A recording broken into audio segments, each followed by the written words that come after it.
प्रातः स्मरणीय वंदनीय योग ऋषि स्वामी रामदेव जी के चरणों में प्रणाम, श्रद्धेय आचार्य बालकृष्ण जी के चरणों में प्रणाम और आप सभी को ओम।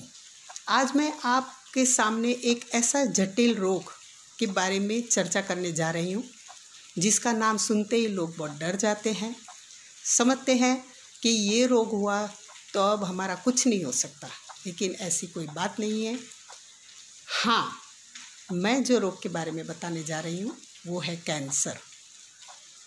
जिसको भी कैंसर होता है वो बहुत डर जाते हैं और सोचते हैं कि अब मौत निश्चिंत है, लेकिन ऐसा कुछ नहीं है। आज 14-15 साल से मैं कैंसर के बारे में सभी को बताती हूँ और सभी को अच्छे कर रही हूँ।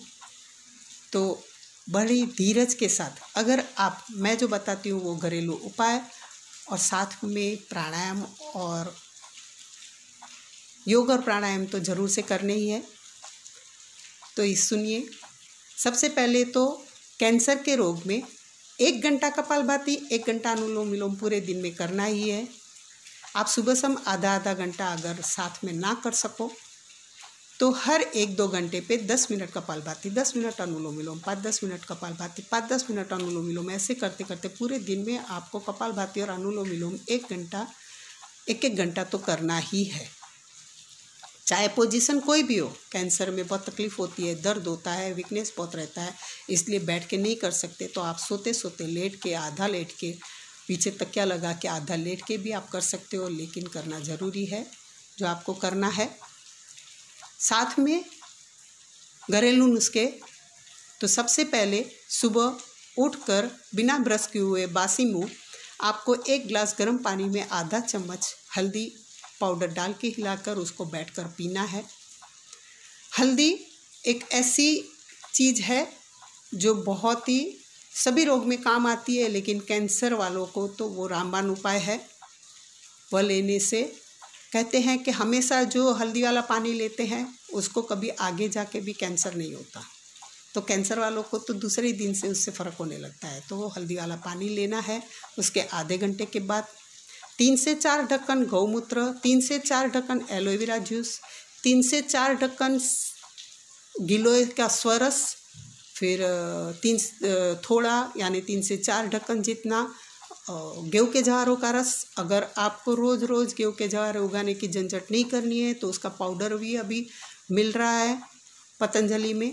और 15 से 20 पान तुलसी के, श्याम तुलसी के। अगर श्याम तुलसी अवेलेबल नहीं है तो राम तुलसी चलेगी, कोशिश कीजिएगा। श्याम तुलसी के में ज़्यादा गुणकारी वो रहती है, इसलिए वो मिले तो अच्छा ही है।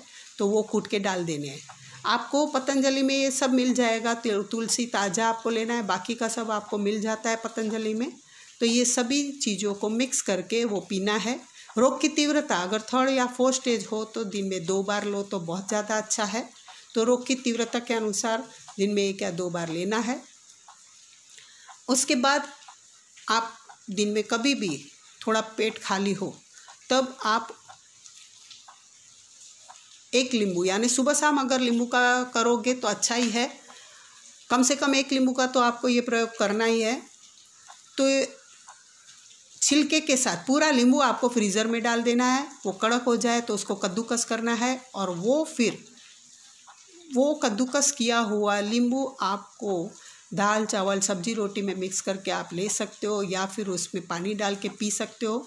सब याद रखिए कि शक्कर, एक महत्वपूर्ण सूचना कि शक्कर का इस्तेमाल बंद कर दो कैंसर में, टोटल बंद।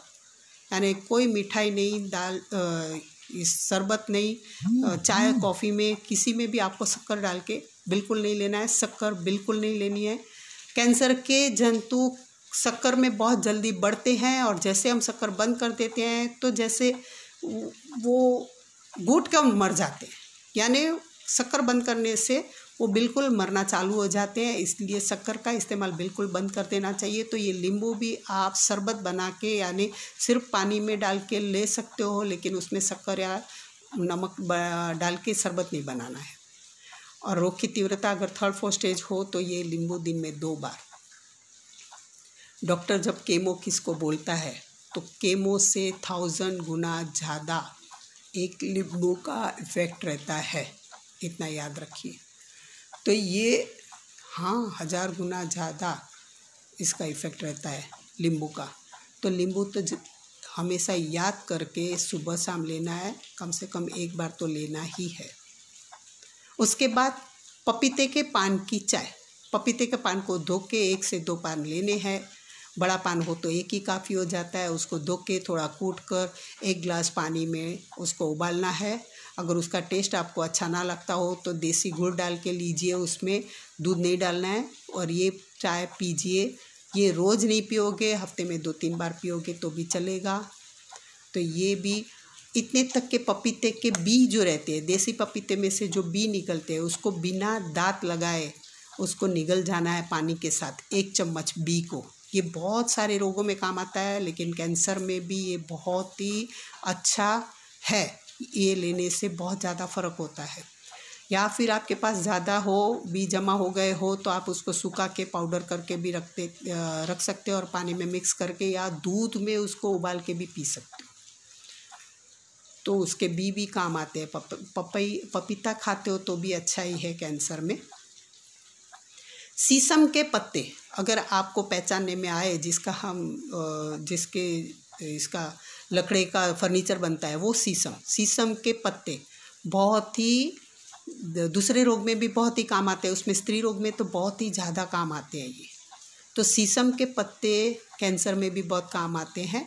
अगर पहचानने में आए तो रोज़ सुबह शाम 10-10, 12-12 पान चबाने चाहिए, क्योंकि जो कैंसर की दवाइयों से अंदर बहुत गर्मी बढ़ जाती है शरीर में और काफ़ी परेशानियां होती है। मुंह में छाले पड़ना, यूरिन में जलन होना, ये सब बहुत ही ज़्यादा परेशानी जो होती है केमो रेडिएशन से या उसकी दवाइयों से। तो ये शीशम के पत्ते बहुत ठंडे रहते हैं, तो ये बहुत ही काम आता है। तो शीशम के पत्ते भी अगर अवेलेबल हो तो वो 10 से 12 पान सुबह शाम चबा लेने चाहिए। मंदिर में जो हम नारियल फोड़ते हैं भगवान के पास, तो वो नारियल की 5 से 6 स्लाइस काट कर उसको आधा कप गर्म पानी में रख देना है और आधे घंटे, करीब थोड़ी देर यानी कि आधे घंटे रखने के बाद वो अल्कलाइन वाला पानी पीना है कैंसर में। ये भी आप रोज़ ना कर सको तो भी कम से कम हफ्ते में 2 या 3-4 बार कर लो। आधा नारियल तो आपको 10, 12, 15 दिन फ्रिज में रख सकते हो और वो काम में आता है। तो ये बस इतने उपाय करने से आप कैंसर को, चाहे वो 3rd या 4th स्टेज का क्यों ना हो, उसको अच्छा कर सकते हो सिर्फ 3-4 या ज़्यादा से ज़्यादा 5 महीने में। याद रखिए, कैंसर से डरना नहीं है, हिम्मत से उसका सामना करना है, डट के उसका सामना करना है। योग, प्राणायाम और ये घरेलू दवाइयों से ज़रूर से आप इस पे मात कर सकते हो। तो आज के लिए इतना काफ़ी। आगे फिर मिलेंगे कोई और नए रोग को लेकर, हम उसके बारे में चर्चा करेंगे। तब के लिए ओम।